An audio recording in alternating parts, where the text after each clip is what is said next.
আমরা এখানে রাজনীতির জন্য আসিনি। আমরা একজন হিন্দু হিসেবে আক্রান্ত হিন্দুদের পাশে দাঁড়ানোর জন্য এসেছি।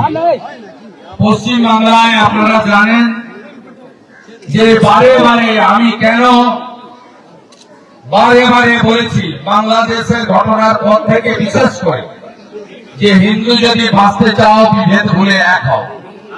হিন্দু হিন্দু ভাই ভাই, তার উদাহরণ হচ্ছে বাউরিয়া, আমাদের উলবেড়িয়া পূর্ব এলাকার এই এলাকা, যেখানে পুলিশ এবং জিহাদিদের মিলিত শক্তি হিন্দুদের দোকান ভেঙেছে, হিন্দুদের মেরেছে। এখন ওরা নেই, এখন মমতার পুলিশের অত্যাচার চলছে। পিসিতে নিয়ে গিয়ে মারা হয়েছে তাদের, 10 জন গ্রেপ্তার, একজন বেল পায়নি। আজকে যাতে তারা বেরিয়ে বিরোধী দলনেতা এবং বিজেপির এমএলএদের কাছে, প্রেস মিডিয়ার কাছে বলতে না পারে, এর জন্য এখানকার তৃণমূলের নেতা বেনু সেন এবং এখানকার ওসি এখানে একটা সন্ত্রাসের রাজত্ব কায়েম করেছে। যখন পিসিতে মারা হয়েছে, আমাদের লয়াররা মেডিকেল চেয়েছে, মেডিকেল রিপোর্টকে এসপি নিজে বসে থেকে সুপারের কাছে পরিবর্তন করিয়েছে। এটাকে এক কথায় বলা যায় জঙ্গল রাজ। যদি সুরাবর্তী বেঁচে থাকতেন, তিনিও লজ্জা পেতেন যে মমতা তার পুলিশ কিভাবে হিন্দুদের উপরে অত্যাচার করছে। মমতা বন্দ্যোপাধ্যায় সাদা শাড়িটাতে হিন্দুদের রক্তে লাল হয়ে গেছে।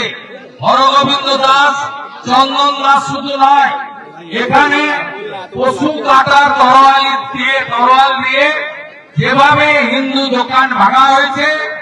মন্দির, শিব মন্দির, শ্রাবণ মাস, আমরা সেই মন্দিরে একটু আগে আমরা জলাভিষেক করলাম, প্রণাম করলাম মহাদেবের শিবলিঙ্গের এবং দেবীর মায়ের কাছে এবং শিব হর পার্বতীর কাছে।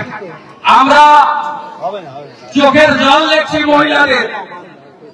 আমরা এর প্রতিবাদ করব।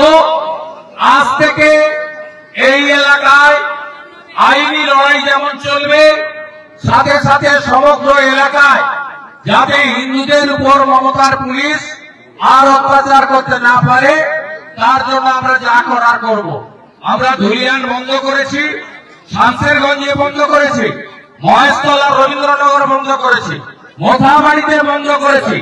এখানেও মমতার পুলিশের, খালার পুলিশের এই অত্যাচার আমরা বন্ধ করব। আমি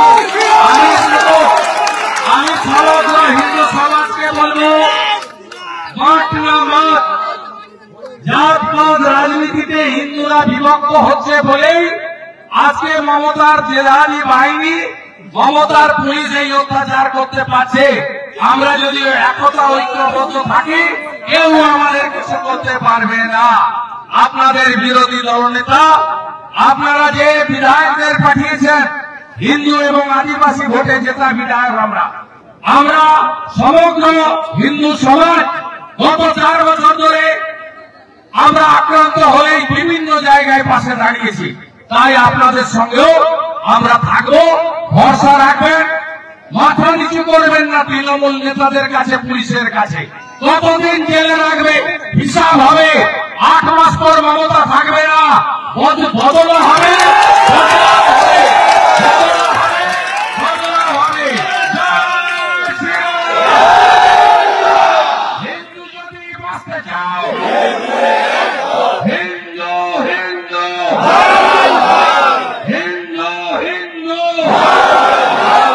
সবাই ভালো থাকবেন। আমি কয়েকদিন দেখবো। এর আগে আমি উলবেড়িয়া পার্টি অফিসে এসেছিলাম, আমাকে পুলিশ বলেছিল চিঠি দিয়ে যে আপনি কয়েকদিন পরে আসুন, এলাকায় এলে পরিস্থিতি আরো খারাপ হতে পারে। আমি পুলিশের কথা রেখে উলবেড়িয়া পার্টি অফিসে এসে আক্রান্তদের পাশে দাঁড়িয়েছি। 3 দিন বন্ধ ছিল, তারপরে আবার অত্যাচার বাড়িয়েছেন। এমনকি ফেসবুক লাইভ যে ছেলেটি করেছিল সুমন, তাকে জেলে নিয়ে গেছেন। তার পরিবারকে নিয়ে আমি ওসি এসপির বিরুদ্ধে রিট করবো। কে বাঁচায় আপনাকে দেখবো। পূর্ব মেদিনীপুরের এসপি হাইকোর্টে গিয়ে মুচলেখা দিয়েছে। এই এসপিও মাথায় রাখবেন। আজকে নারকেল ডাঙ্গা ওসি তাকে অভিজিতের খুনে জেলের ভিতরে আছেন। এই ওসিও জেলে রাখুন, তার কেউ পাবেন না। মমতা তার ভাইকে কাউকে বাঁচাতে পারবে না। বলে গেলাম পরিষ্কার ভাবে বলে গেলাম। আর এরপরে আপনাদের বাড়িতে দোকানে আসবো না, থানা ঘেরাও করবো এবং আপনারা কেউ যাবেন না। আজকে আমরা এমএলএরাও থানায় আধিকারিকদের সঙ্গে দেখা করার চেষ্টা করছি। এই অত্যাচার আমরা বন্ধ করব।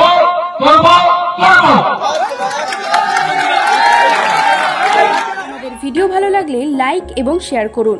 কমেন্ট সেকশনে গিয়ে জানান আপনাদের মতামত। আরও ভিডিও পেতে আমাদের চ্যানেল সাবস্ক্রাইব করুন এবং প্রতি মুহূর্তে খবরের আপডেট পেতে প্রেস করুন বেল আইকন।